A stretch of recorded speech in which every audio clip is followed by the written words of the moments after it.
나는 아들 결혼식이 내 생애 가장 기쁜 날이 될 거라 믿어 의심치 않았다. 하지만 그날은 평생 잊지 못할 악몽이 되어버렸다. 모든 이의 시선이 집중된 가운데 아들은 시어머니에게 공손하게 두 손으로 빌라 열쇠와 등기부 등본을 건네며 말했다. 어머님, 이제부터 어머님이 제 진짜 엄마입니다. 그 말을 듣는 순간 나는 마치 벼락을 맞은 듯 온몸이 굳어버렸다. 친척들의 웃음소리가 그 순간 내 손에 들려있던 축의금 봉투가 털썩하고 바닥에 떨어졌고 내 마음도 산산조각이 났다. 내 이름은 김순자, 올해 68이다. 결혼식장 홀에는 붉은 천이 높이 걸려있고 풍선과 생화가 무대를 화려하게 장식했다. 진행을 맡은 이 씨는 붉은색 드레스를 입고 입구에서 하객들을 맞이했고 음악 소리는 갈수록 흥겨워졌다. 나는 구석 테이블에 앉아 가슴이 심하게 뛰는 것을 느꼈다. 오늘은 내 하나뿐인 아들 이준호의 경사스러운 날이다. 아들이 가정을 이루는 모습을 보니 기뻐해야 마땅한데 왠지 모르게 아침부터 줄곧 불안감에 휩싸여 있었다. 결혼식장 안은 사람들로 가득했다. 모두 친척과 친구들이었고 하나같이 화려한 옷차림에 평소보다 목소리도 몇 배는 커져 있었다. 나는 여전히 낡은 커져 있었다. 나는 축의금 봉투를 깜색 정장 원피스를 입고 있었다. 어깨에 스노인데, 어깨에 스노인데, 어깨에 스노임금인데, 어깨에 스노 있는 옷이었다. 아까워서 버리지 못하고 아껴 입는 옷이었다. 특별히 준비한 돈이었다. 많지도 적지도 않은 1,000만 원, 모두 빳빳한 새 지폐였다. 잠시 후 아들 내외에게 건네며 며느리를 인정하는 의미로 주고 싶었다.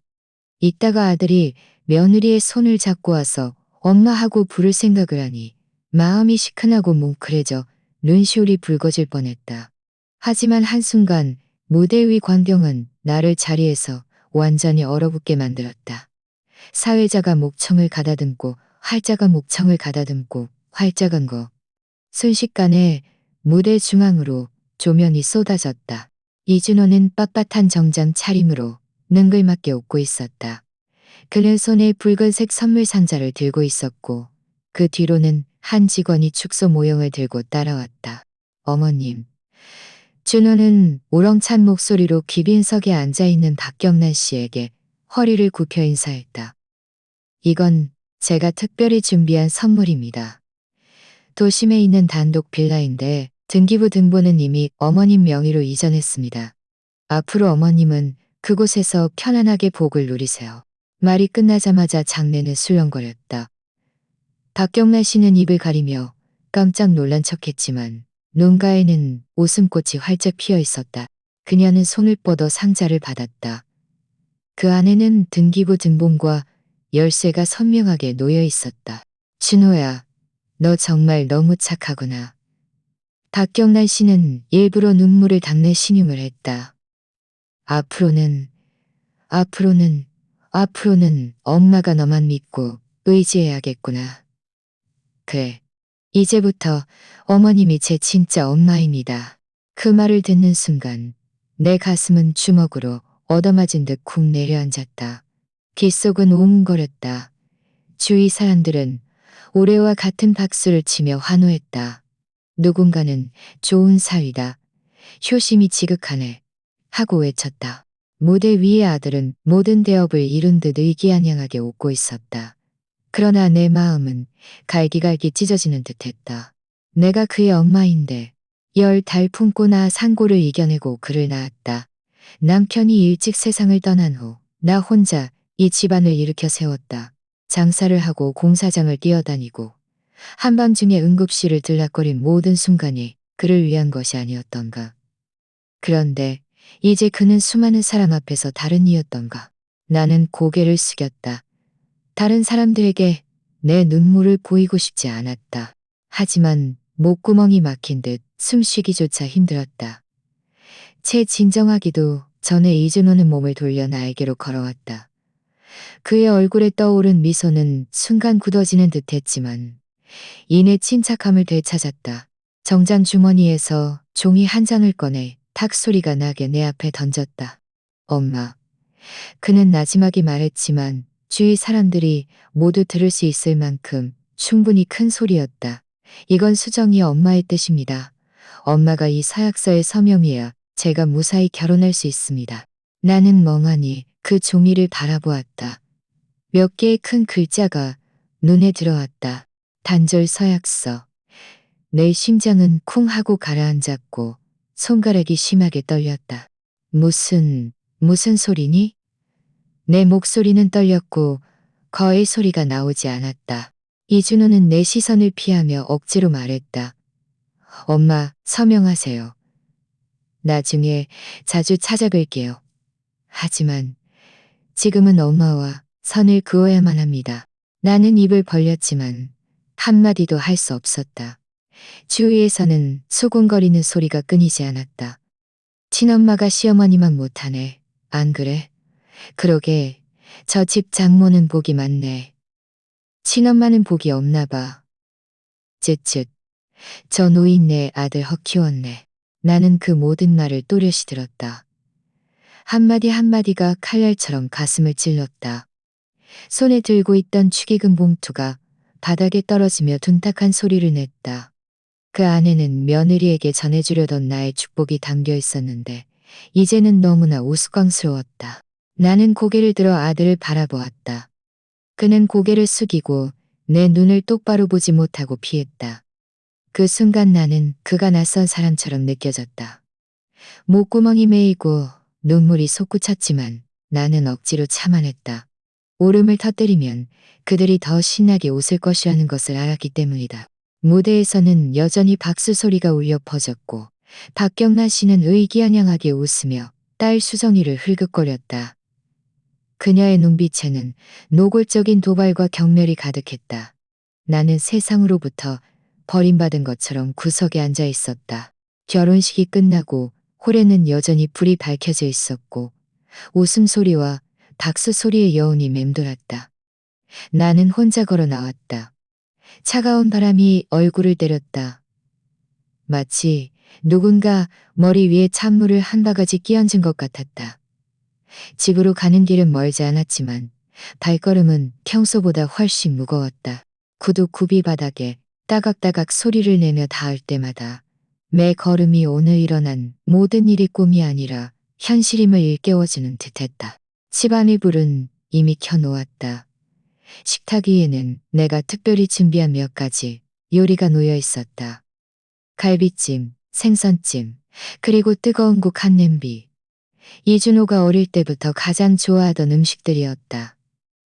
결혼식 때문에 바빠서 분명 배가 고플 테니 집에 와서 따뜻한 밥이라도 한술 뜨는 것이 엄마의 작은 마음일 거라 생각했다.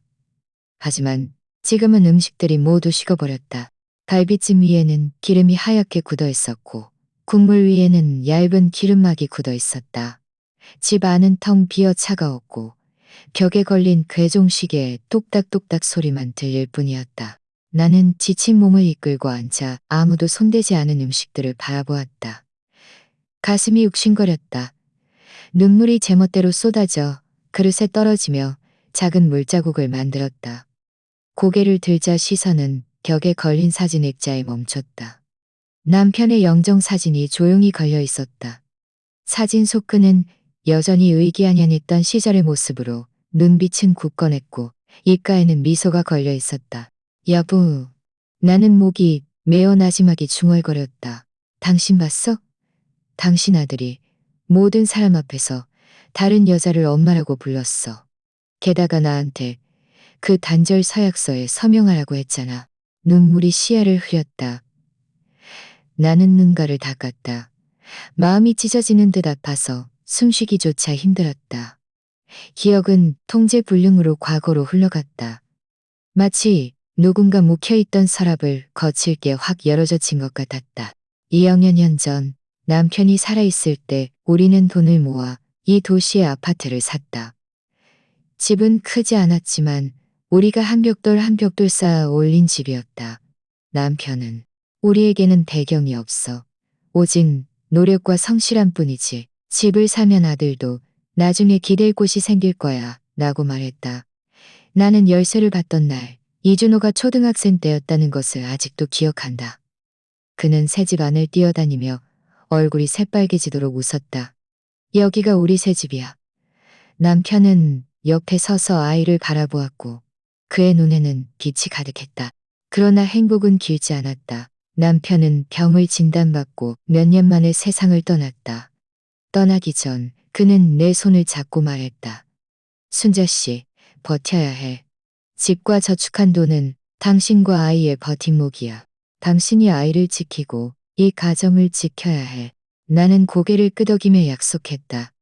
그날부터 내 마음속에는 오직 한 가지 생각뿐이었다. 아무리 힘들고 지쳐도 아들을 키워내야 한다는 것. 그 시절의 서러움은 지금 돌이켜보면 마치 어제 일 같다. 낮에는 공장에서 일하고 밤에는 집에 와서 부업을 했다. 고열이 나도 억지로 버티며 야근을 했다. 월급을 받으면 먼저 주택대출금을 갚고 남은 돈으로는 반찬을 사고 나머지는 전부 이준호의 학비로 썼다. 한 번은 한밤중에 그가 고열로 온몸이 불덩이처럼 뜨거웠다. 나는 그를 업고 병원까지 내달렸다. 땀으로 옷이 흠뻑 젖었고 신발까지 다 젖었다. 의사는 급성 폐렴이라고 했다. 나는 응급실 문 앞에서 울면서 그의 다리를 주물러주며 끊임없이 말했다. 아가, 버텨야 해. 엄마는 너밖에 없어. 그 어린 시절 그는 작고 부드러운 손으로 내 손을 쥐고는 비몽사몽간에 엄마, 나중에 공부 열심히 해서 커서 엄마 지켜줄게라고 말했다. 나는 웃음을 터뜨렸지만 그 웃음은 떨렸다. 눈물 한 방울이 떨어져 식탁 위에 놓인 단절 서약서에 닿았다. 눈물에 젖자 몇 개의 큰 글자가 번져 희미해졌다. 나는 손을 뻗어 그것을 집어들었다. 손가락이 끊임없이 떨렸다. 내가 너한테 뭘 잘못했니? 나는 거의 들리지 않는 목소리로 중얼거렸다. 내가 널 잘 먹이지 못했니? 아니면 잘 입히지 못했니? 아니면 내가 힘들게 걸어 마련한 이 집이 너에게 부끄러웠니? 아무도 대답해주지 않았다. 벽에 걸린 괴종시계만이 차갑게 흔들릴 뿐이었다. 나는 젊은 시절 내가 그에게 컴퓨터를 사주기 위해 아끼고 아껴 3가지 아르바이트를 몰래 했던 것을 떠올렸다. 그때 손가락에 물집이 잡혀 피가 나도 아프다고 소리 한번 지르지 않았다. 오직 그가 친구들처럼 놀림받지 않기를 바랐을 뿐이었다. 나는 그가 대학에 다닐 때 매달 생활비를 남들보다 2배씩 더 보냈던 것을 떠올렸다. 내가 비록 방과 반찬만 먹어도 그는 친구들 앞에서 당당하게 허리를 펼 수 있기를 바랐다. 나는 그가 졸업, 부창업할 때 남편이 남겨둔 비상금을 전부 꺼내주며 아가, 이건 네 아빠가 남겨둔 비상금을 전부 꺼내주며 아가. 그런데 지금 그는 다른 직장모의 비위를 맞추기 위해 모든 사람 앞에서 어머님, 이제부터 어머님이 제 진짜 엄마입니다. 라고 말하고 심지어 나에게 이 단절 서약서에 서명하라고 강요했다. 내 눈물은 말라버렸고 목은 사포로 긁은 듯 아팠다. 집안은 죽은 듯 고요했고 내 마음도 죽은 듯 차가웠다. 나는 문득 깨달았다. 사람이 늙으면 고생도 외로움도 두렵지 않다. 가장 두려운 것은 평생의 노력이 자식의 한마디로 송두리째 뒤집히는 것이다. 나는 천천히 그 단절 서약서를 접어 식탁 위에 놓았다. 그러나 손바닥은 점점 꽉 쥐어졌고 손톱은 살을 파고들 지경이었다. 더 이상 당하고만 있을 수는 없어. 나는 나지막이 말했다. 그 목소리는 텅 빈 방 안에 울려 퍼지며 마치 맹세 같았다. 나는 자리에서 일어나 거울 앞으로 갔다. 거울 속에 나는 초췌했고 머리카락은 희끗희끗했으며 눈가에는 주름이 자글자글했다. 그러나 그 두 눈은 처음으로 차가운 빛을 발하고 있었다. 여보, 안심해. 나는 거울 속의 나에게 속삭였다. 우리 피땀 흘려 이룬 것을 아무도 함부로 빼앗아 가게 두지 않을 거야. 설령 친아들이라 할지라도. 이 말을 하고 나자 문득 가슴이 조금 가벼워지는 것을 느꼈다. 눈물은 사라지고 그 자리에 낯선 냉철함이 찾아왔다. 창밖은 밤이 깊어 고요했고 바람이 나뭇잎 사이를 스치며 쏴 소리를 냈다. 그날 밤 나는 잠을 이루지 못했다. 하지만 이전과 다른 점은 가슴 아파 울고 있는 것이 아니라 눈을 뜨고 다음 단계를 어떻게 해야 할지 생각하고 있었다. 눈은 퉁퉁 붓고 아팠지만 머릿속에서는 낮에 있었던 일들이 계속 맴돌았다. 아들의 어머님, 이제부터 어머님이 제 진짜 엄마입니다. 라는 말, 친척들의 비웃음, 그리고 차가운 단절 사약서. 나는 불안감에 휩싸였다. 눈물이 소용없다는 것을 알면서도 그동안 아끼고 아껴 모은 집과 예금까지 그들이 노릴지도 모른다는 생각에 온몸이 떨렸다. 여보, 당신이 살아있었더라면 좋았을 텐데. 나는 천장을 응시하며 중얼거렸지만 돌아오는 것은 창밖의 바람 소리뿐이었다. 문득 한 사람이 떠올랐다. 정우진. 그는 남편의 오랜 친구이자 우리 옛 이웃이었다. 나중에 변호사가 되었다는 소식을 들었다. 그는 늘 믿음직스러운 사람이었다. 남편이 병원에 입원했을 때도 그가 서류 작업을 도와주고 많은 실질적인 조언을 해주었다. 남편이 죽은 후에도 몇 번 집에 찾아와 나를 위로해 주었지만 나는 남에게 패 끼치는 것을 싫어해 점차 연락이 뜸해졌다. 나는 침대 머리맡에 휴대전화를 한참 동안 쳐다보았다. 한밤중에 전화를 거는 것은 예의가 아니겠지? 하지만 내일까지 기다리면 밤새 더 안 좋은 생각만 할 것 같았다. 손가락이 떨리는 것을 느끼며 주소록을 열어 정우진이라는 이름을 찾았다. 심장이 쿵쿵 뛰었다. 통화 버튼을 누르는 순간 나는 마치 구조를 요청하는 것 같은 기분이었다. 전화는 3번 울린 후 연결되었고 저편에서 약간 피곤한 목소리가 들려왔다. 여보세요? 순자 씨? 이 밤중에 무슨 일이에요? 그의 목소리를 듣자마자 눈물이 또다시 솟구칠 뻔했다. 나는 억지로 참고 낮에 있었던 일을 하나하나 설명했다. 단절 서약서라는 말을 할 때는 목소리가 떨려 말을 잇기 힘들 지경이었다. 전화 저편은 한동안 침묵했다. 그리고 정우진은 한숨을 쉬며 말했다. 순자 씨, 우선 진정하세요. 제 말을 들어보세요. 첫째, 안심하세요. 소위 단절 서약서라는 것은 법적으로 아무런 효력이 없습니다. 부모 자식 관계는 종이 한 장으로 끊어질 수 없어요. 설령 그가 당신에게 서명하라고 강요했더라도 무효입니다. 나는 멍하니 굳었다. 가슴이 조금 풀리는 듯했다.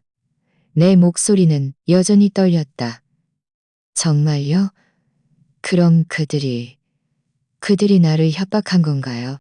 네, 맞아요. 협박한 겁니다. 정우진의 목소리는 단호했다. 그들은 당신이 나이가 많아 법을 잘 모른다고 생각하고 그 종이 한 장으로 당신을 절벽 끝으로 몰아붙이려 한 거죠. 하지만 실제로는 아무런 법적 근거가 없어요. 나는 휴대전화를 꽉 쥐었다. 마음속을 짓누르던 답답함이 마침내 한 줄기 숨통을 트는 것 같았다. 둘째, 그가 계속 말했다. 지금 가장 중요한 것은 당신의 재산을 보호하는 겁니다. 쉽게 부동산 명의 이전을 동의하지 마세요.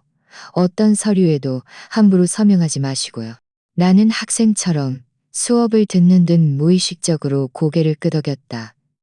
네, 그럼 어떻게 해야 하죠? 제가 권하는 건 서둘러 공증사무소에 가서 유언 공증을 받고 재산 보호 권리를 확보하는 겁니다.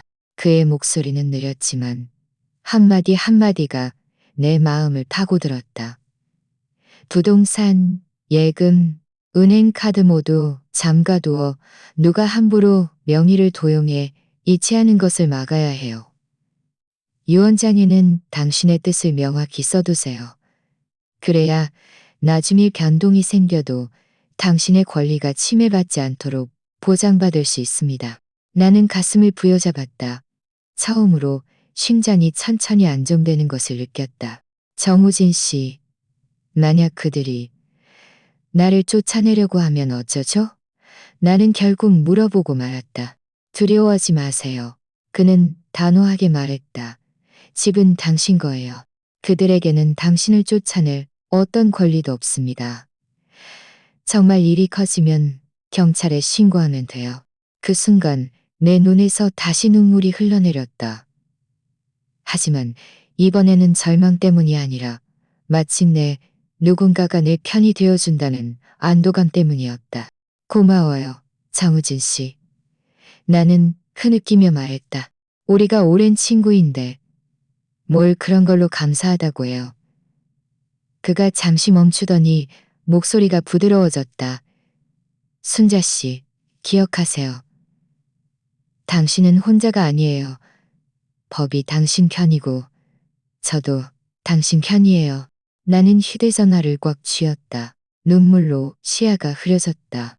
방 안은 여전히 차가웠지만 내 마음속에는 작은 등불 하나가 켜지는 것 같았다. 전화를 끊고 한참 동안 움직이지 못했다. 식탁 위에 단절 사약서를 응시했다. 마음속으로는 갑자기 냉정해졌다. 이 종이는 여전히 칼날처럼 내 머리 위에 매달려 나를 숨막히게 했지만 이제는 하나종이 조각에 불과했다.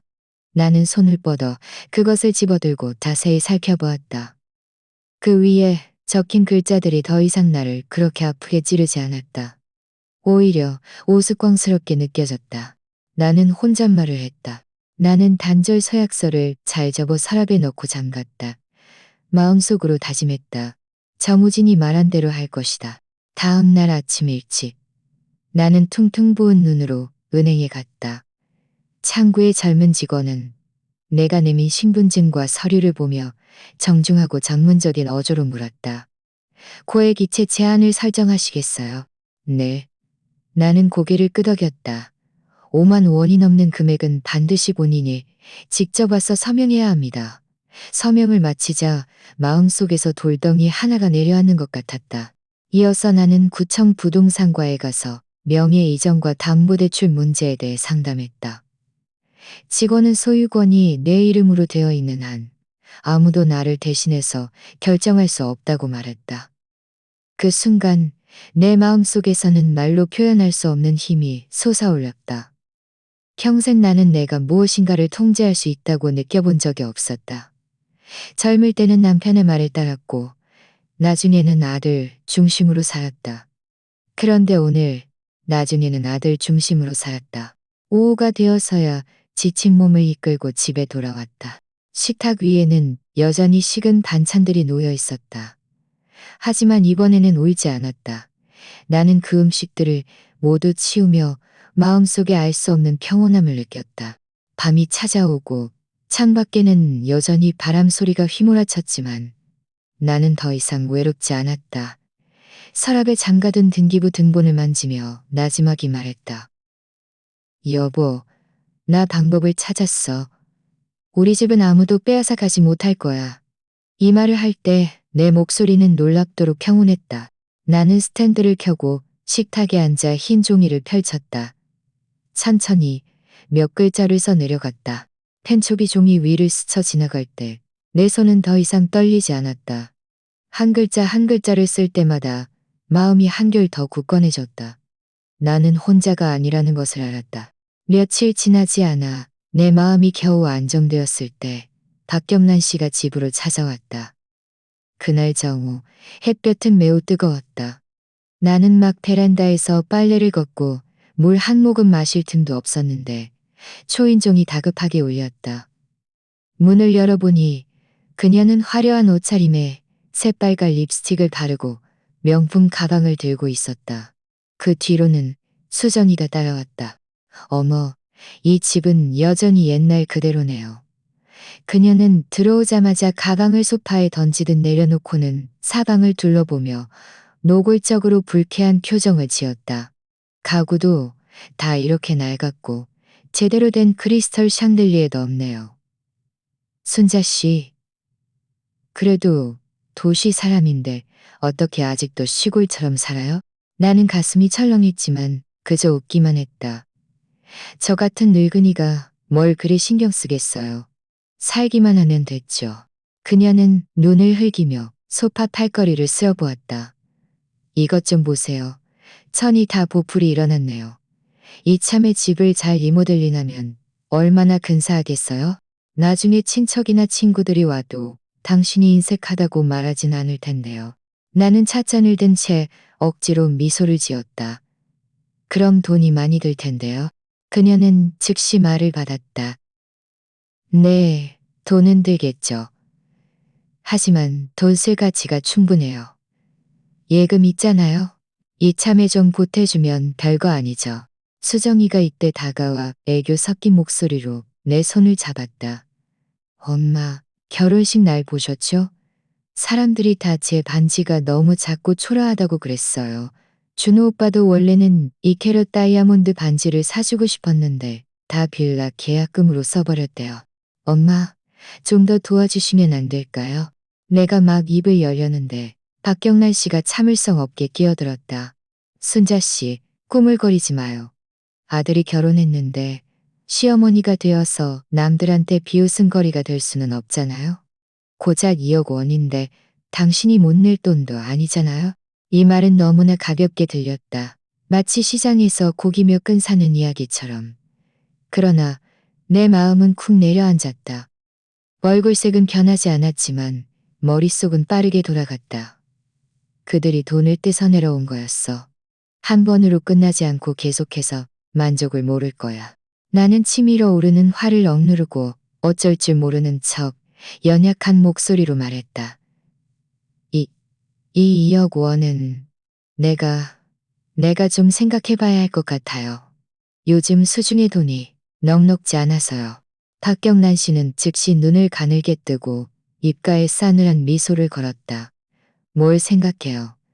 당신 아들이 내 딸과 결혼한 건데. 만약 이 정도 성의도 보이지 않으면 나중에 소문나서 당신 욕먹을 줄 아세요. 나는 고개를 숙이고 두려운 척하며 계속 중얼거렸다. 알았어요. 알았어요. 좀 더 생각해 볼게요. 사실 그들이 들어오기 전 나는 이미 대비책을 세워두었다. 그날 밤 정우진 씨와 통화한 후 전자상가에 가서 작은 초소형 카메라를 샀다. 그것을 거실 화분 속에 숨겨두었다. 초인종이 울리자마자 나는 자연스럽게 스위치를 눌렀다. 지금 박경란 씨와 수정이의 대화는 모두 선명하게 녹화되고 있었다.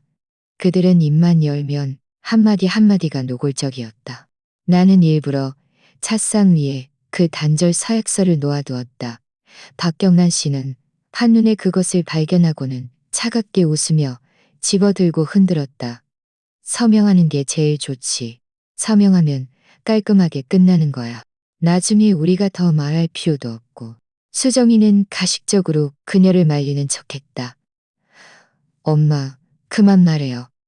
하지만 그 태도는 분명히 서로 통하는 마음이었다. 나는 속으로 비웃었지만 여전히 고개를 숙이고 순종적인 척했다. 아이 참, 너무 서두르지 마세요. 저 같은 늙은이가 돈을 마련하려면 방법을 찾아야 하니 며칠만 더 시간을 주세요. 박경란 씨는 자리에서 일어나 가방을 들며 위협적인 어조로 말했다. 좋아요. 며칠 기다려줄게요. 순자 씨, 저를 실망시키지 마세요. 말을 마치고 모녀는 거만하게 떠났다. 쾅하고 대문이 닫히자 집안은 다시 고요해졌다. 나는 천천히 일어나 화분 옆으로 가서 카메라를 꺼냈다. 손바닥 안에 작고 차가운 금속 케이스는 차가웠지만 나는 왠지 뜨겁게 느껴졌다. 이것이 증거야. 나는 깊이 숨을 들이쉬고 녹화된 파일을 컴퓨터에 옮겼다. 화면 속 그들의 뻔뻔한 모습을 보며 가슴 속에서는 복잡한 감정이 솟아올랐다. 분노, 비애, 하지만 동시에 작은 미안도 있었다. 나는 서랍을 열어 그 단절 서약서와 오늘 녹화한 영상을 함께 잠갔다. 손바닥이 뜨겁게 달아올랐다. 박경란, 최수정, 너희들이 공짜로 얻어가려고? 그렇게는 안 될 거야. 나는 나지막이 말했다. 밤이 찾아오고 집안의 불빛은 희미했다. 나는 소파에 앉아 길게 한숨을 내쉬었다. 마음속에는 말로 표현할 수 없는 냉정함이 자리 잡고 있었다. 예전에는 인내가 평화를 가져다 줄 것이라고 생각했지만 오늘 나는 깨달았다. 인내는 그들이 더 기고만장하게 만들 뿐이라는 것을. 나는 손에 든 열쇠를 만졌다. 마음속에 하나의 분명한 생각이 떠올랐다. 나는 계속 바보인 척하고 계속 시간을 끌어야 해. 그들이 내가 타협할 거라고 믿게 만들어야지. 내가 충분한 증거를 모을 때까지. 그리고 한 번에 반격할 거야. 이 생각을 하자 내 입가에는 저절로 차가운 미소가 걸렸다. 이번에는 미끼를 던져 큰 물고기를 낚을 거야. 그날은 흐린 날이었다. 하늘은 잿빛으로 가라앉았고 바람이 창문을 덜컹거리며 흔들었다. 나는 부엌에서 나물 반찬을 다듬고 있었는데 갑자기 아래층에서 쿵 하는 소리가 들렸다. 마치 누가 짐을 옮기는 소리 같았다. 내가 미처 반응하기도 전에 초인종이 다급하게 울렸다. 나는 손을 닦으며 불길한 예감에 휩싸였다. 문을 열어보니 아니나 다를까 박경란 씨였다.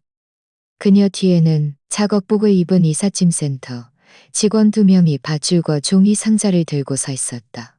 마치 언제든 내 집을 비워버릴 준비가 된 듯했다. 순자 씨, 저희가 이사 도와드리러 왔어요. 박경란 씨는 가짜 미소를 지었지만 목소리는 딱딱했다.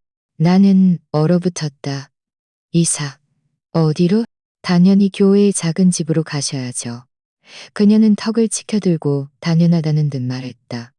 이 집은 앞으로 준호와 수정이의 신혼집이에요. 당신 같은 노인네가 살기엔 너무 공간 낭비죠.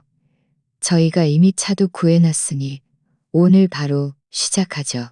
내 가슴이 쿵 하고 조여들었다. 문틀을 쥔 손가락이 하얗게 변했다.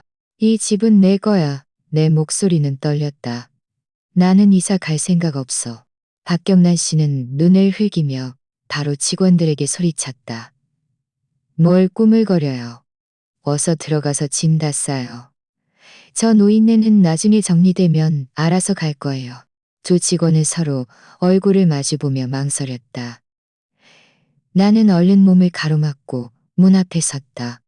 누구든 내 물건에 손대기만 해봐. 그들은 발걸음을 멈추고 감히 함부로 들어오지 못했다. 그러나 나는 박경란 씨가 쉽게 포기할 사람이 아니라는 것을 알고 있었다. 아니나 다를까 잠시 후 이준호도 나타났다. 그는 평상복 차림의 얼굴은 침울했고 고개를 숙인 채 복도에 서 있었다. 나는 그를 노려보며 떨리는 목소리로 물었다.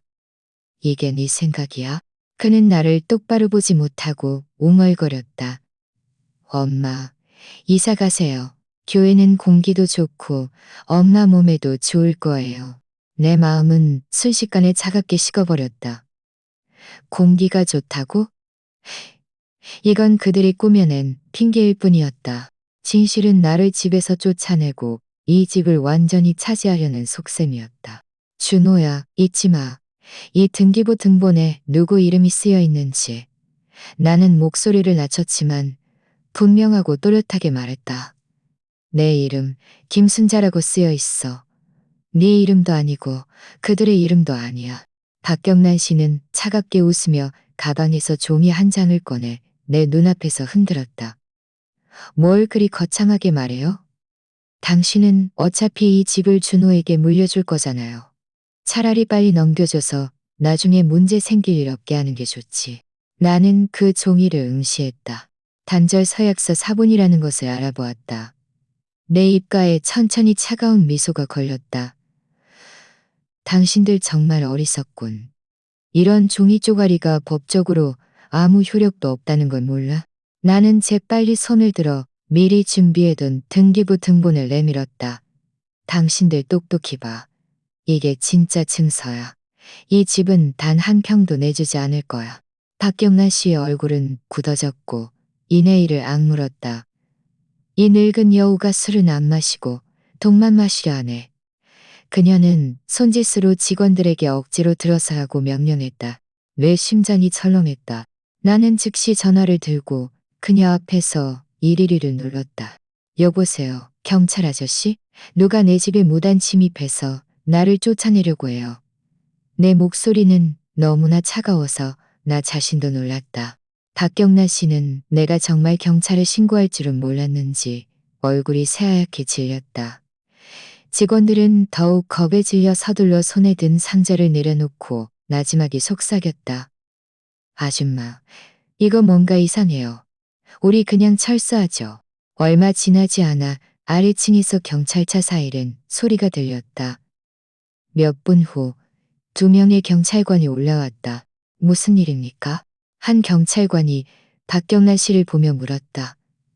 그녀는 한참 동안 얼버무리며 말을 잇지 못했다. 나는 차갑게 입을 열었다. 이 사람들이 사람을 데리고 제 집에 쳐들어와서 저를 쫓아내려고 합니다. 이게 제 등기부 등본입니다. 나는 서류를 건넸다. 경찰관은 그것을 잠시 보더니 고개를 끄덕였다. 집 소유권이 어머님 명의로 되어 있으니 다른 사람은 처분할 권리가 없습니다. 앞으로 또 누가 와서 소란을 피우면 바로 경찰에 신고하세요. 박경란 씨는 당황한 표정으로 입술을 떨었다. 마지막으로 독한 말을 내뱉었다. 김순자, 너무 좋아하지 마. 아직 끝난 게 아니니까. 말을 마치고 그녀는 수정이의 손을 잡아 끌고 허둥지둥 떠났다. 이삿짐센터 직원들도 허둥지둥 따라 나섰고 뒤도 돌아보지 못했다. 복도에는 다시 정적이 흘렀다. 나 혼자 이준호와 남아 있었다. 그는 고개를 숙이고 얼굴은 창백했다. 마치 잘못을 저지른 아이 같았지만 어떤 변명도 하지 않았다. 준호야, 나는 천천히 입을 열었다. 목구멍이 메었다. 네 눈으로 똑똑히 봤지? 네 엄마가 어떻게 다른 사람들에게 괴롭힘 당하는지. 그런데 너는 뭘 했니? 한마디도 못했어. 그는 어깨를 움찔하더니 침묵했다. 나는 한참 동안 그를 노려보았다. 가슴속 마지막 희망이 마침내 산산조각 났다. 결국 그는 나를 지켜주지 않을 것이었어. 그마저도 떠나고 나는 혼자 문을 닫고 문 뒤에 기대섰다. 눈물이 걷잡을 수 없이 쏟아져 내렸다. 그러나 이전의 여러 번의 무너짐과는 달리 이번에는 소리 없이 울었다. 눈물이 흘러내렸지만 그 속에는 철저한 냉기가 서려 있었다. 나는 깨달았다. 이제 나에게는 아들이 없다는 것을. 오늘부터 나는 오직 나 자신만을 의지해야 한다는 것을. 그날 밤 나는 등기부 등본을 캐비닛에 잠가두고 방금 경찰에 신고했던 녹음 파일도 복사해서 증거자료 봉투에 추가했다. 손가락이 차가운 종이 위를 스쳐 지나갔다. 내 마음속은 죽은 듯 고요했지만 전례 없이 또렷했다. 김순자, 김순자, 김순자, 김순자, 김순자.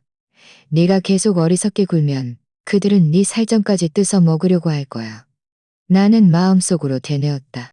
그날 박경란 씨가 사람들을 데리고 내 집에 쳐들어왔다가 경찰에게 꾸중을 들은 후 내 마음은 완전히 식어버렸다. 그 광경은 마치 무거운 망치로 내 마지막 환상까지 산산조각 낸 것 같았다. 오는 것은 더 이상 소용이 없었고 아들을 바라는 것은 더욱 어리석은 망상이었다.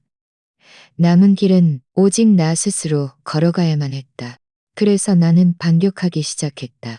첫 번째 단계는 감시 카메라를 확인하는 것이었다. 집에 있는 카메라는 남편이 살아있을 때 설치한 것이었다. 평소에는 복도에 수상한 사람이 있는지 가끔 확인하는 정도였지만 이제 나는 탐정처럼 지난 한 달간의 녹화 영상을 하나하나 찾아보았다. 아니나 다를까 얼마 지나지 않아 박경란 씨의 모습이 보였다. 그날 나는 집에 없었는데 그녀는 열쇠 꾸러미를 들고 집으로 들어왔다. 그건 이준호가 가지고 있던 여벌 열쇠라는 것을 나는 알아볼 수 있었다. 화면 속에서 그녀는 먼저 사방을 둘러본 다음 조용히 내 침실로 가서 서랍을 열고 물건들을 마구 뒤졌다. 입으로는 이런 금붙이 장신구들은 뭐하러 두는 거야? 내다 팔면 현금으로 바꿀 수 있겠네 하고 중얼거렸다. 나는 화면을 노려보았다. 가슴 속에서 분노가 치밀어 올랐다. 그건 남편이 남긴 유품이었다. 어떤 금팔찌는 우리가 결혼할 때 샀던 것이었다. 그녀가 감히 그것을 팔려고 하다니.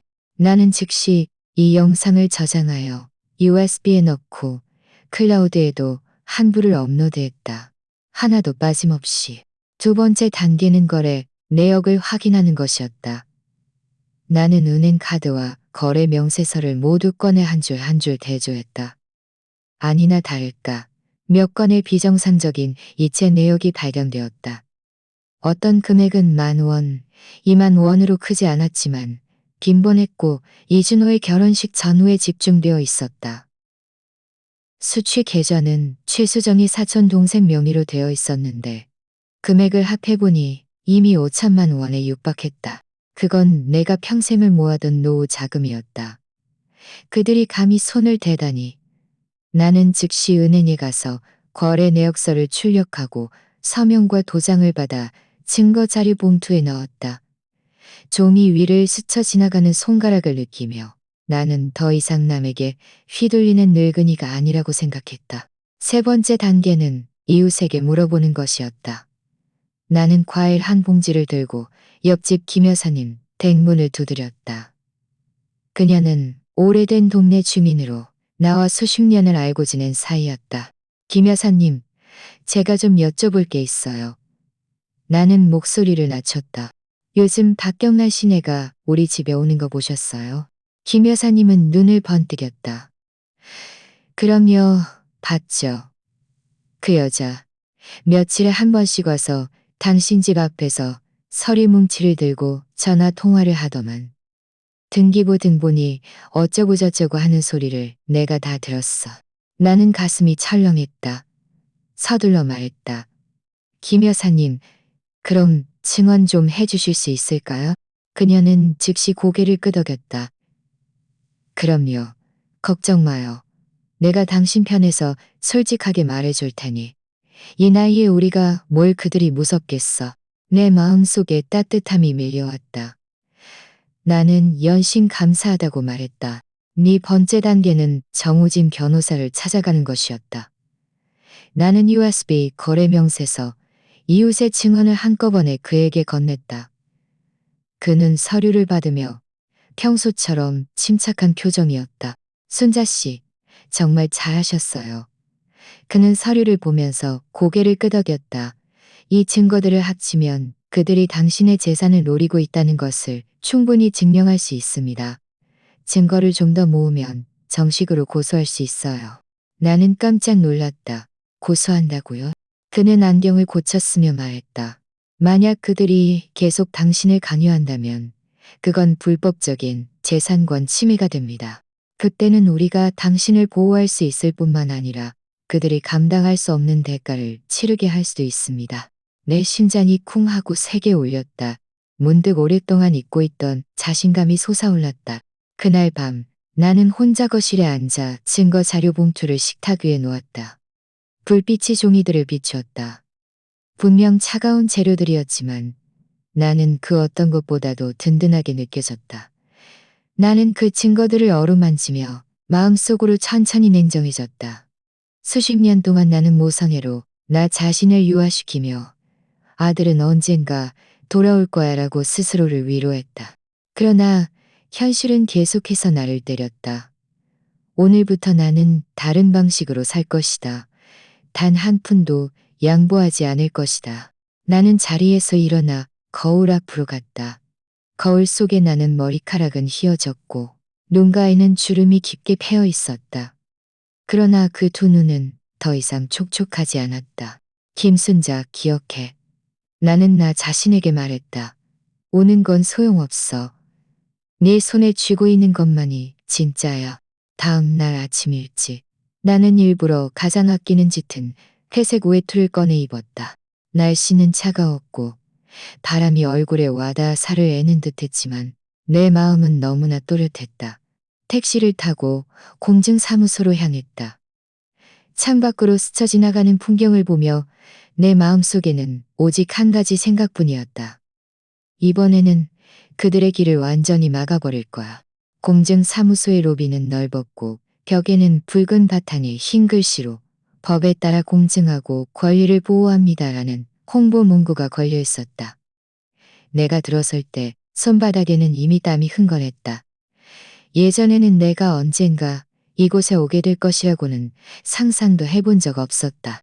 하지만 지금은 이곳이 나의 유일한 의지처처럼 느껴졌다. 나를 맞이한 직원은 젊은 여성이었다. 그녀는 내가 내민 신분증과 서류를 보며 부드러운 목소리로 물었다. 재산 공증을 신청하시려고요? 네. 나는 고개를 끄덕였다. 목소리는 놀랍도록 단호했다. 재산 보호 협약을 맺고 싶어요. 집과 예금 전부를 잠가서 아무도 함부로 손대지 못하게요. 그녀는 나를 한 번 보더니 존경의 눈빛이 보였다. 이내 나를 안쪽 사무실로 안내했다. 정우진 변호사의 동행 아래 나는 모든 서류를 제출했다.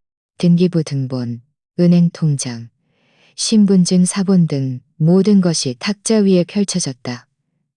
안경을 쓴 공증인은 모든 세부 사항을 꼼꼼히 확인했다. 펜촉이 종이 위를 스쳐 지나가며 사각사각 소리를 냈다. 김순자 어머님, 여기에 서명하세요. 그는 서류를 내 앞으로 밀었다. 나는 깊이 숨을 들이쉬고 펜을 들었다. 손은 약간 떨렸지만 한 글자 한 글자를 또렷하게 써내려갔다. 마지막 글자가 종이 위에 찍혔을 때 내 마음속에서 쿵 하고 무언가가 내려앉는 것 같았다. 마치 무거운 돌덩이를 마침내 내려놓은 듯했다. 다음은 유언장이었다. 나는 탁자에 앉아 흰 종이를 마주했다. 마음속은 복잡했지만 옳지 않았다. 원래 유언자는 사람을 슬프게 하는 일이지만 나는 내가 100년 후에 아들 이준호가 여전히 부양의 책임을 다하지 않는다면 본인의 부동산, 예금, 장신구 등 모든 재산은 다면 본인의 부동산, 예금, 장신구 등 모든 재산은 공증사무소의 감독 아래 자선단체에 기부하여 노인복지와 고아구호를 위해 사용될 것이다라고 썼다. 그는 가볍게 고개를 끄덕이며 계속하라는 신호를 보냈다. 나는 덧붙였다. 누구도 함부로 수정할 수 없으며 그렇지 않을 경우 모든 것은 무효가 된다. 마지막 마침표를 찍고 펜을 내려놓으며 길게 한숨을 내쉬었다. 그 순간 나는 문득 매우 편안함을 느꼈다. 그 후 우리는 다시 은행으로 갔다. 나는 창구에서 계좌에 특별 설정을 했다. 5만 원을 초과하는 모든 이체는 반드시 본인이 직접 참석하여 서명해야 하며 시스템이 자동으로 경고, 메시지를 보내도록 했다. 젊은 창구 직원은 작업을 하면서 웃으며 나에게 말했다. 어머님, 이렇게 설정하시면 가장 안전해요. 다른 사람이 대신 처리할 수 없어요. 나는 고개를 끄덕였다. 마음속으로는 형언할 수 없는 안도감이 있었다. 은행에서 출력된 명세서가 내 손에 쥐어졌을 때 나는 마침내 내 운명의 열쇠를 진정으로 쥐게 되었다는 느낌을 받았다. 은행을 나와 정우진 변호사와 함께 길을 걸었다. 그는 나에게 상기시켜 주었다. 순자 씨, 다음으로 한 가지를 기억해야 합니다. 쉽게 서명하지 마세요. 그들이 무슨 말을 하든 울든 난리를 치든 당신은 흔들리면 안 돼요. 당신 손에 쥐고 있는 것만이 진짜라는 것을 기억해야 합니다. 나는 그를 바라보았다. 마음속으로 말했다. 정우진 씨, 당신이 아니었다면 나는 아마 벌써 그들에게 속아 넘어갔을 거예요. 그는 고개를 저으며 단호한 목소리로 말했다. 제가 아니라 순자 씨 본인이 버텨낸 겁니다. 순자 씨가 이 단계까지 올 수 있었다는 것은 이미 많은 사람보다 강하다는 것을 알아야 해요. 나는 고개를 들어 하늘을 보았다. 잿빛 구름이 낮게 깔려 있었지만 내 마음은 그 어느 때보다도 밝았다. 저녁에 집에 돌아와 나는 새로 받은 공증서, 유언장 사본, 그리고 은행 증명서를 가지런히 철제 캐비닛에 넣었다. 열쇠는 가슴 주머니에 넣어 심장이 뛰는 곳에 붙여두었다. 거실에 앉아 식탁 위에 놓인 낡은 단절 서약서를 응시하다가 문득 웃음이 나왔다. 결국 너는 아무것도 아니었구나. 나는 손을 뻗어 그것을 갈기갈기 찢어 쓰레기통에 버렸다. 내 마음속은 천천히 냉정해졌다. 그날 신우이가 식단이 몇 테이블을 예약해 이준호와 최수정이 보관 피로연을 한다고 했다. 나는 원래 가고 싶지 않았지만 친척들이 모두 모이는 자리인데 내가 가지 않으면 오히려 내가 캥기는 것이 있는 것처럼 보일까봐 억지로 갔다. 식당 안은 시끌벅적했고 붉은 현수막이 높이 걸려 있었다. 술상에는 진수성찬이 가득했다. 자리에 앉자마자 박경란 씨가 상석에 앉아 입이 귀에 걸리도록 웃고 있는 모습이 보였다. 그녀는 음식을 권하면서 큰 소리로 떠들어댔다. 다른 사람들이 듣지 못할까봐 안다라는 듯 했다. 아이고, 우리 수정이가 복이 많아요. 준우가 정말 효자라니까. 빌라도 다 사줬어요. 앞으로 우리가 거기 들어가 살면 얼마나 편안하겠어요. 그녀의 목소리는 우렁찼고 젓가락은 일부러 내 쪽을 향했다. 순자 씨, 당신도 이제 고생하지 말고 편히 쉬어요. 어차피 이 집은 언젠가 그들 것이 될 테니 일찍 인정해야 나중에 비웃음 당할 일도 없지. 식탁에 앉은 친척들은 어떤 이는 맞장구 치고 어떤 이는 몰래 웃었다. 누군가는 나지막이 수군거렸다. 저 노인네. 결국 맨몸으로 쫓겨날 모양이네. 나는 식탁 아래에서 손을 꽉 쥐었다. 손톱이 손바닥을 파고들어 뼈아프게 아팠다. 하지만 얼굴에는 그저 옅은 미소만 지었다. 나는 바로 이 순간을 기다리고 있었다. 두 번째 요리가 나오자마자 나는 천천히 젓가락을 내려놓고 일어섰다. 주위의 시선이 일제히 나에게 쏟아졌다. 누군가는 비꼬았다. 어이구, 순자 씨, 무슨 말 하려고? 설마 정말 자리를 비켜줄 생각은 아니겠지? 나는 그들을 무시하고 가방 속에서 작은 녹음기를 꺼냈다. 여러분, 모두 계시니 오늘 여러분 앞에서 분명히 말씀드릴 게 있습니다.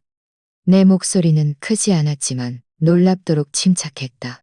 박경란 씨, 당신은 내가 언젠가 맨몸으로 쫓겨날 거라고 했죠.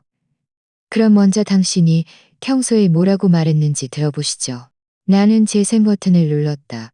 즉시 선명한 목소리가 울려 퍼졌다. 이런 금부치에 장신구들은 뭐 하러 두는 거야? 내다 팔면 현금으로 바꿀 수 있겠네. 2억 원이 뭐예요? 그 돈 내놓으라고 해. 아니면 내 딸이 어떻게 체면을 세워. 단절 서약서는 서명하는 게 제일 좋지. 나중에 우리가 더 말할 필요도 없고. 의기안양함과 탐욕이 뒤섞인 목소리가 귀에 거슬리게 들려왔다. 장례는 순식간에 죽은 듯 고요해졌다. 나는 주위를 둘러보았다. 친척들은 하나같이 입을 벌린 채 얼어붙어 있었다. 누군가는 입을 가리고 나지막이 놀라 외쳤다. 세상에 저런 말을 하다니. 방금 전까지 비아냥거리던 사람들은 모두 입을 다물었다. 나는 계속해서 말했다. 이건 내가 꾸며낸 말이 아닙니다. 저 사람이 직접 말한 것을 녹음한 겁니다. 모두 똑똑히 들으셨죠? 그들 모녀는 여러 번 나에게 단절 사약서에 서명하라고 종용했고 심지어 나를 집에서 쫓아내려 했습니다. 빌란이 뭐니 하는 것은 나를 내쫓고 내 재산을 독차지하려는 수작이었을 뿐입니다. 내 목소리는 홀 안에 울려 퍼졌고 수년간 억눌렸던 분노가 담겨 있었다. 말도 안 돼. 박경란 씨는 탁자를 쿵치며 벌겋게 달아오른 얼굴로 소리쳤다. 수정이는 울며 이준호에게 달려들었다. 준호 오빠, 오빠, 빨리 뭐라고 좀 말해봐. 이건 다 날 모함하는 거라고. 그러나 녹음은 이미 끝났고 증거는 눈앞에 있었다.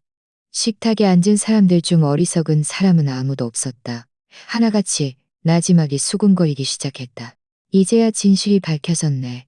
내가 그럴 줄 알았어. 김순자 씨가 평생 고생했는데 어떻게 스스로 집을 나가겠어?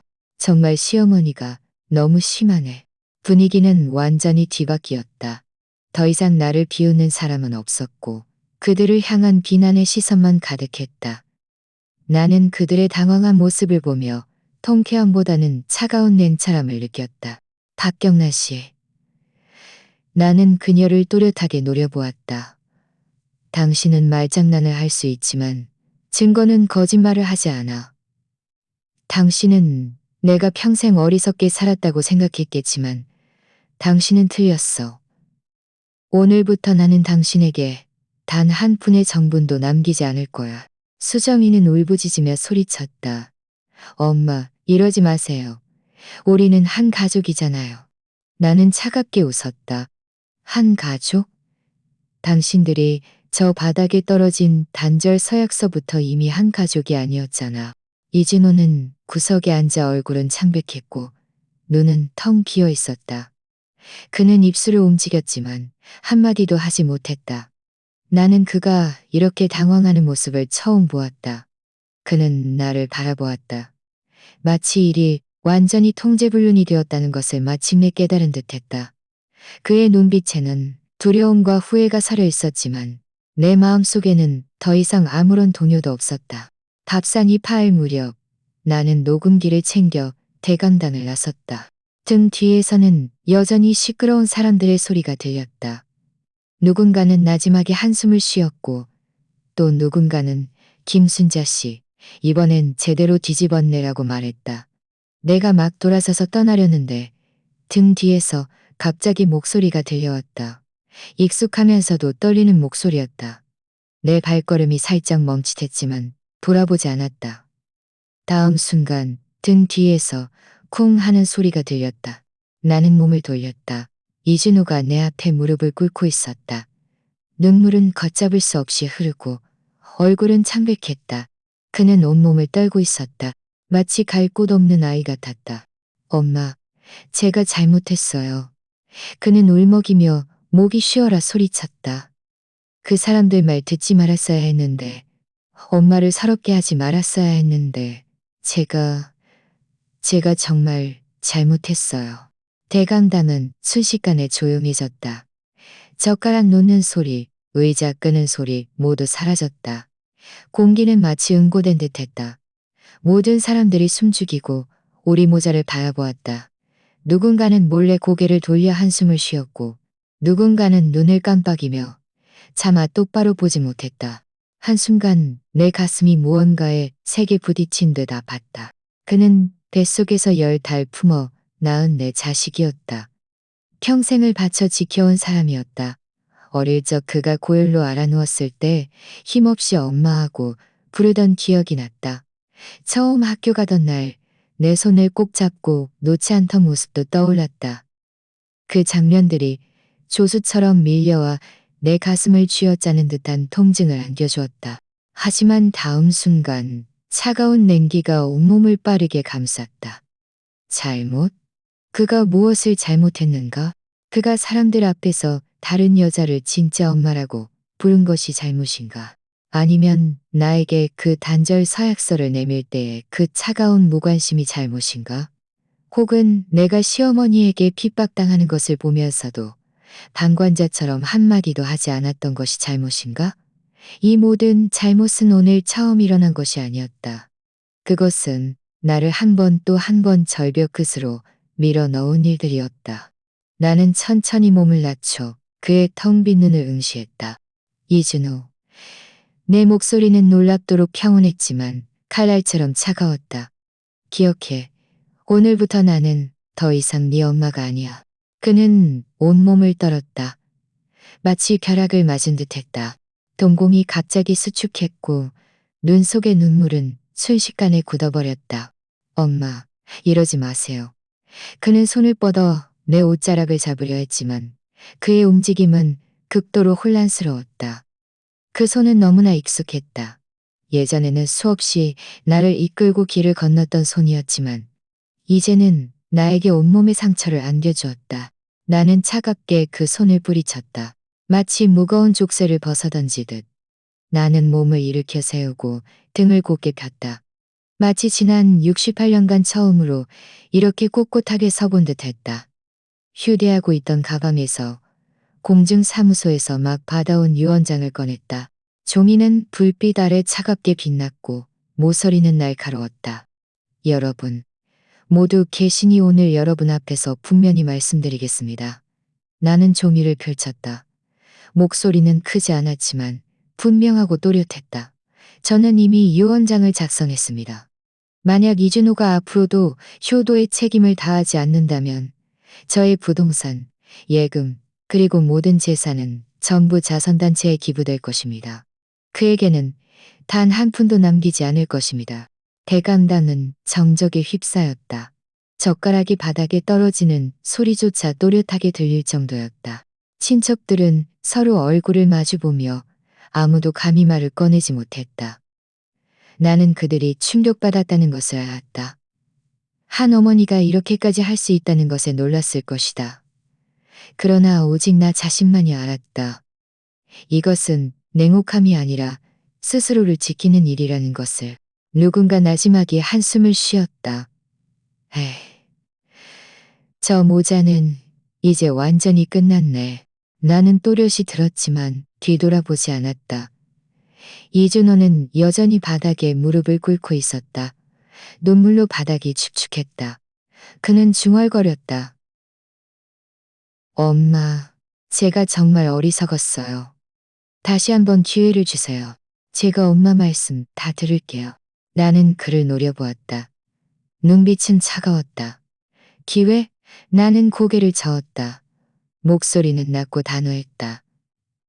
너는 이미 네 손으로 기회를 산산조각 냈어. 다른 여자를 진짜 엄마라고 부르던 그 순간부터 이미 기회는 없었어. 그는 몸을 떨더니 온몸에 기운이 빠진 듯 바닥에 주저앉았다. 나는 몸을 돌려 더 이상 그를 보지 않았다. 대강당의 공기는 음고되었고 모든 사람의 시선이 나를 따라왔지만 아무도 감히 입을 열지 못했다. 왜냐하면 그들은 이번에 내가 진정으로 마음을 접었다는 것을 알았기 때문이었다. 나는 한 걸음 한 걸음 문 쪽으로 걸어갔다. 발걸음은 빠르지 않았지만 비정상적으로 침착했다. 대문을 열자 차가운 바람이 얼굴을 때렸다. 나는 깊이 숨을 들이쉬었다. 마치 가슴속 마지막 답답함까지 모두 토해내는 것 같았다. 등 뒤에서는 더 이상 부르는 소리도, 애원하는 소리도, 애원하는 소리도, 애원하는 소리도, 애원하는 소리도 없었다.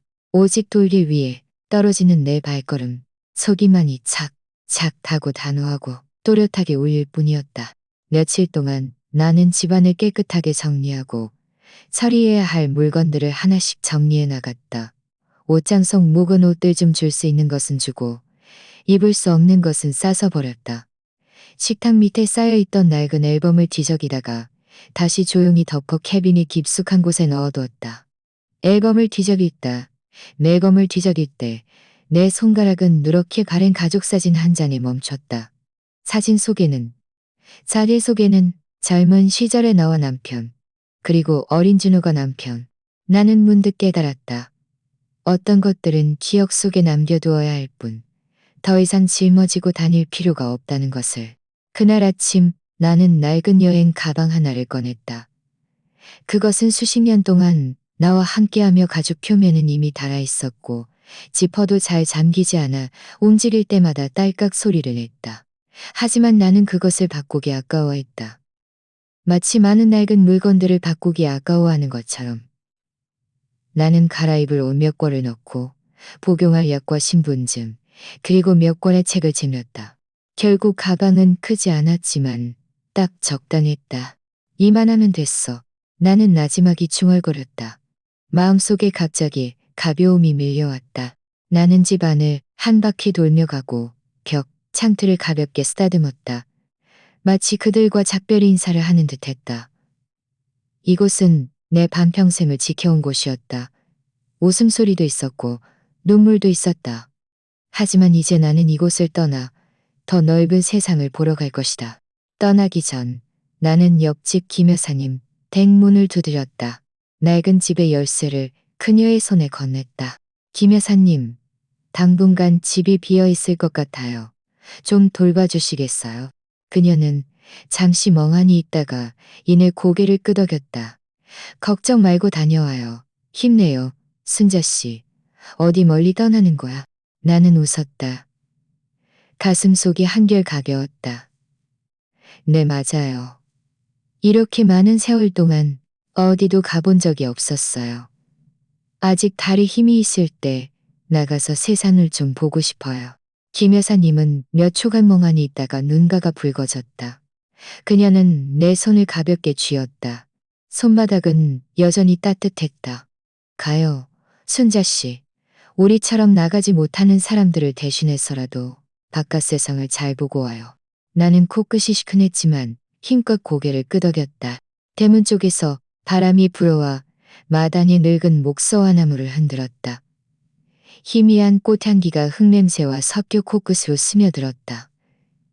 나는 문득 그 바람이 나를 재촉하는 듯 느껴졌다. 가라. 더 이상 망설이지 말고. 나는 가방을 들고 깊이 숨을 들이쉬며 집 문을 나섰다. 그 순간 내 발걸음은 그 어느 때보다 가볍게 느껴졌다. 기차역은 사람들로 북적였다. 나는 가방을 들고 개찰구 앞에 섰다. 마음속으로는 약간 긴장되었다. 표를 살 때 역무원이 어디로 가느냐고 물었고 나는 아무렇게나 남쪽의 작은 해안 도시 이름을 댔다. 내가 TV에서만 보았던 곳이었다.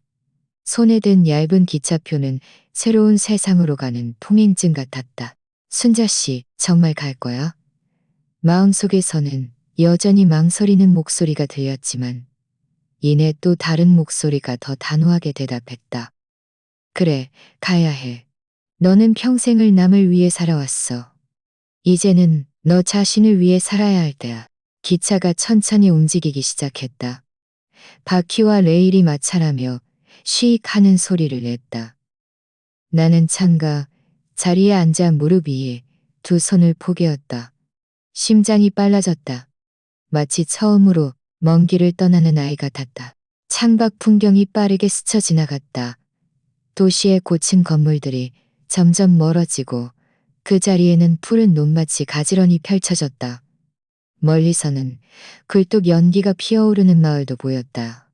바람이 창문으로 불어와 흙내음 섞인 상쾌한 향기를 실어 날랐다. 나는 깊이 숨을 들이쉬었다.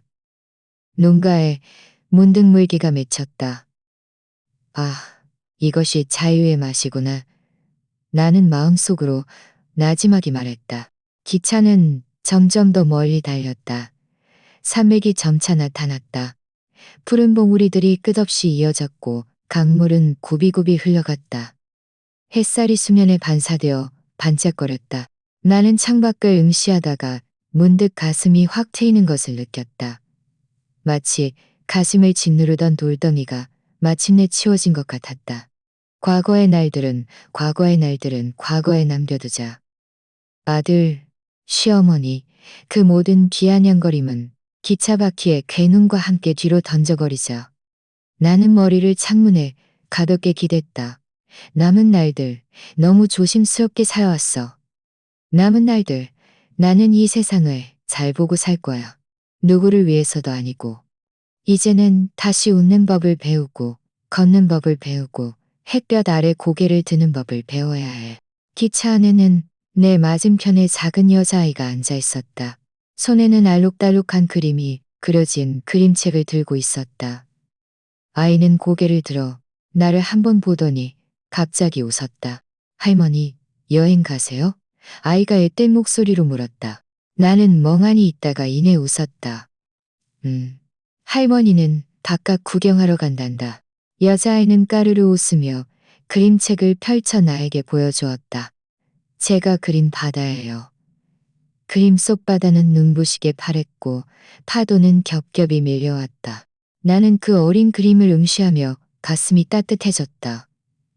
내가 남쪽에 도착하면 나도 바다를 보러 갈 거야. 나는 마음속으로 말했다. 해는 천천히 지고 있었다. 저녁 노을이 창문을 통해 내 얼굴에 쏟아졌다. 따뜻한 빛이 주름을 선명하게 비추었지만 동시에 오랫동안 잊고 있던 평온함도 비추어 주었다. 나는 손을 뻗어 내 얼굴을 만져보았다. 문득 웃음이 나왔다. 김순자, 너는 마침내 나왔구나. 나는 알고 있었다. 앞으로의 길이 영원히 평탄하지는 않을 것이다. 하지만 그게 무슨 상관인가? 적어도 이 순간부터 나는 더 이상 남을 위해 살지 않는다. 나에게는 나만의 발걸음이 있고 나만의 하늘이 있다. 기차는 계속 앞으로 나아갔다. 밤이 조금씩 찾아왔다. 나는 기차 칸에 앉아 멀리 반짝이는 불빛을 바라보았다. 마음속은 더없이 든든했다. 새로운 삶이 나를 기다리고 있었고 나는 준비가 되어 있었다. 김순자 씨의 이야기는 여기서 일단락된다. 남편을 일찍 여의고 홀로 아들을 키워낸 68 넘어. 평생의 헌신 끝에 평온한 노년을 바랐지만 아들의 결혼식에서 그녀는 공개적인 모욕을 당했다. 빌라는 시어머니에게, 단절 서약서는 자신에게 던져졌고 친척들의 비아녀는 그녀의 머리카락을 하룻밤 새하얗게 만들었다. 그러나 그녀는 오래도록 무너지지 않았다. 고독한 밤, 단절 서약서를 부여잡고 통곡했지만 다음 날 노련한 친구에게 전화를 걸었다.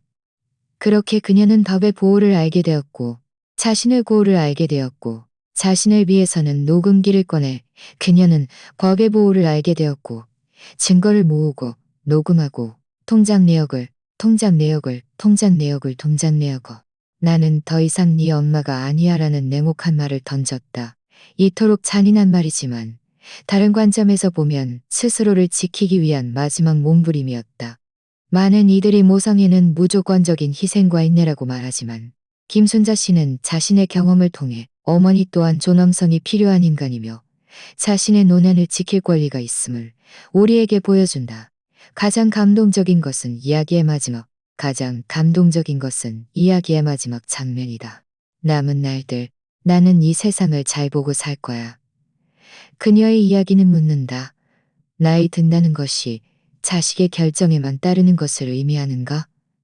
우리는 여전히 선택할 수 있고 자신을 위해 살 수 있다.